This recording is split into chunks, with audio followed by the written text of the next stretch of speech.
We are going to start from the very basics, like what is account takeover vulnerability, how hackers are actually finding account takeover vulnerability on different bug bounty programs. And then we are going to know that what are the some websites where we can practice this vulnerability legally.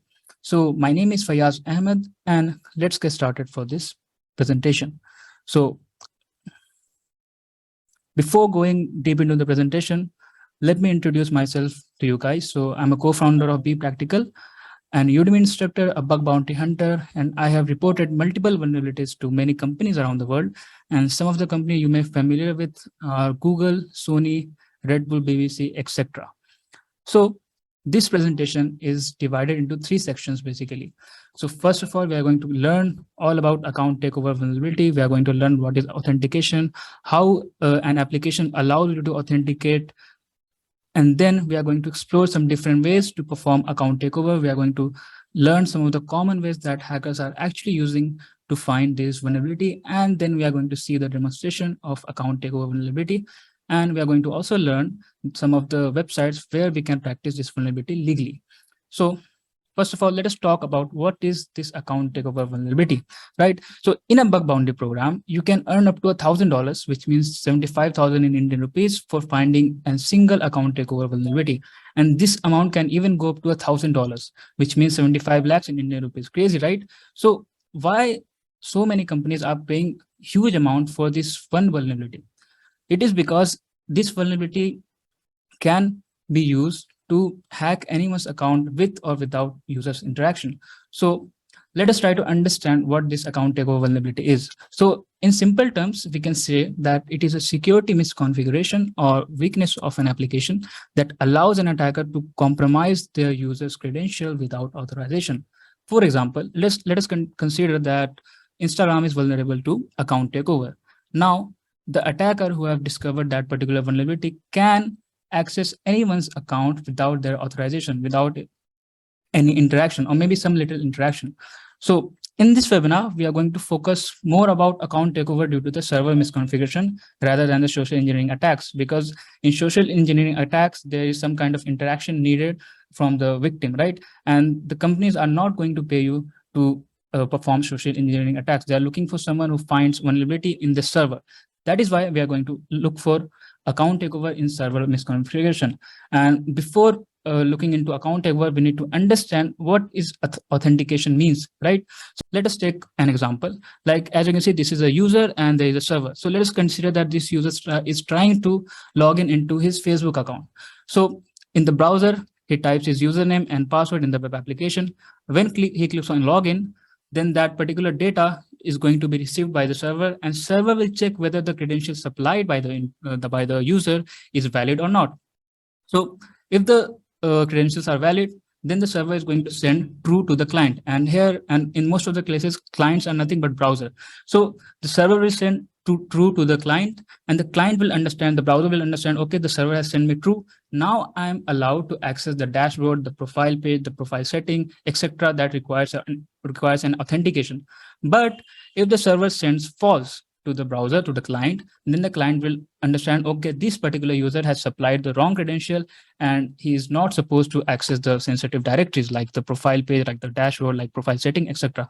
Now, think what will happen if we try to manipulate that response from false to true. Like, before it reaches to the client, we are going to modify that response from the false to true. Like, if you provide wrong credential, then server is going to send false to the client. And in the middle of that communication, we are going to intercept and change that response from false to true. Will it allow us to access sensitive directories of that particular user? If it is allowing, then it is vulnerable to account takeover. And we are going to see how we can do this later on. So let's move on.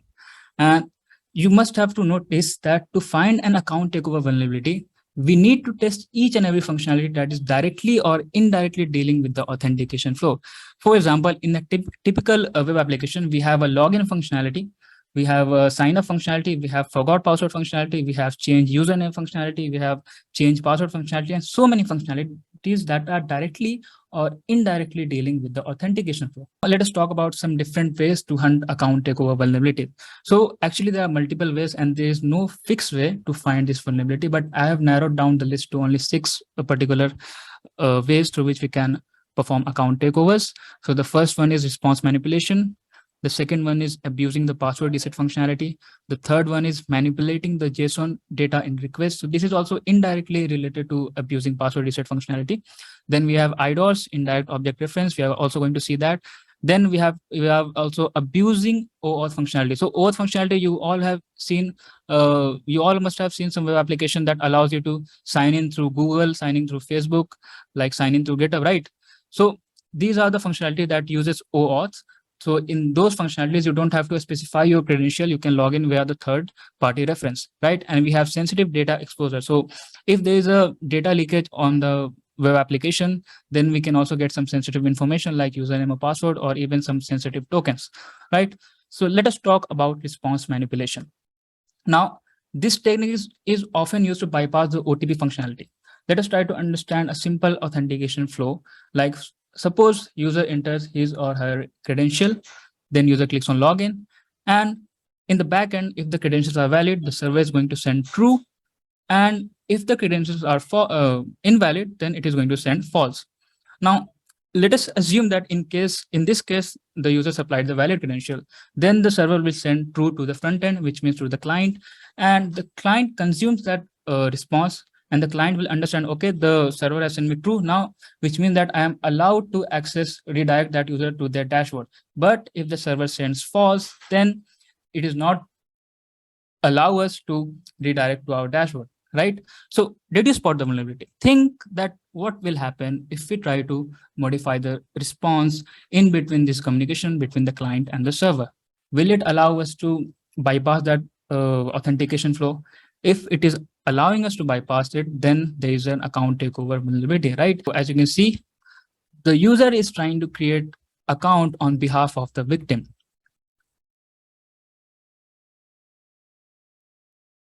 So he supplied the number of that particular victim. On clicking continue, there will be an OTP sent to that victim. And as you can see, he's applying the wrong OTP. And now he's going to intercept that response.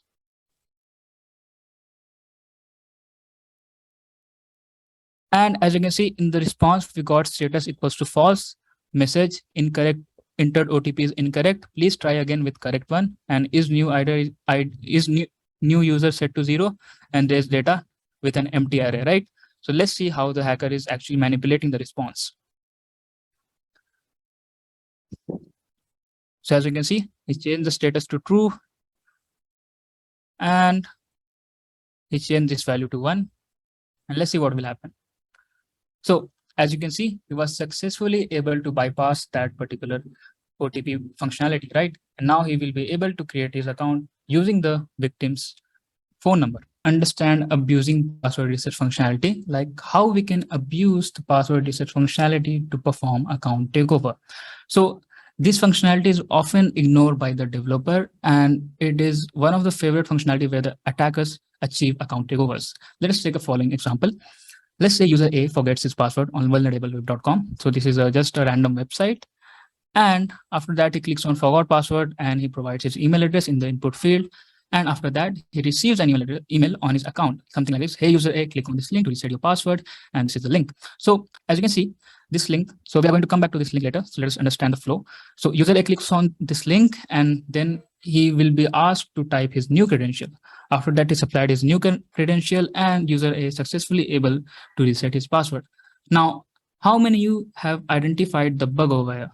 It is actually IDOR, user parameter. Yeah. So if you think that there is a user parameter and user equals to user A, what will happen if we try to modify this user A from user A to user B? Will it allow us to change the password of user B? And in many cases, there will be no something like this. Rather than it will contain a secret token key. So, but the flow is similar to this. So what will happen if the user tries to modify the value of user A to user B? Will he be able to change the password of user B? If he's indeed able to change the password, then there is a account takeover vulnerability, right? Now, let's move and let us understand manipulating the JSON request. So In many cases, you see something like this in the request body, right? So we have a JSON request. So as you can see, there is a forgot password key, email key. And whenever you see something like this, always try to pass an array. Like you can see in the email parameter, you have only one email, right? But what will happen if you supply a list or array in that particular key, email key, right? So will it allow to send an email on both of these accounts? If yes, then we can use this as our advantage to get the sensitive token key, right? So let's do some practical and let us understand how we can perform account takeovers and how we can practice account takeover vulnerability legally. So you have to navigate to this website, bepractical.tech. And here, as you can see, we have a lab section over here, labs. And here we have all these 5 labs based on real world scenario of account takeovers. Let's try to hack the admin's account and let's see whether we can do the same thing on that admin's account as well. I'm just going to copy this and I'm going to paste it over here. And I'm going to type any random password. Let's say Batman. And let me turn on the intercept, click on login. Let's try to intercept the response. And as we know that this is the encoded version of false. So instead of that, I'm going to type MQ double equals to, which is the encoded form of 1. Let me turn off the intercept and let's see what happens. And perfect. As you can see, we were successfully able to hijack the admin's account by providing the wrong credentials. Paste my profile over here. Thank you guys. Thank you.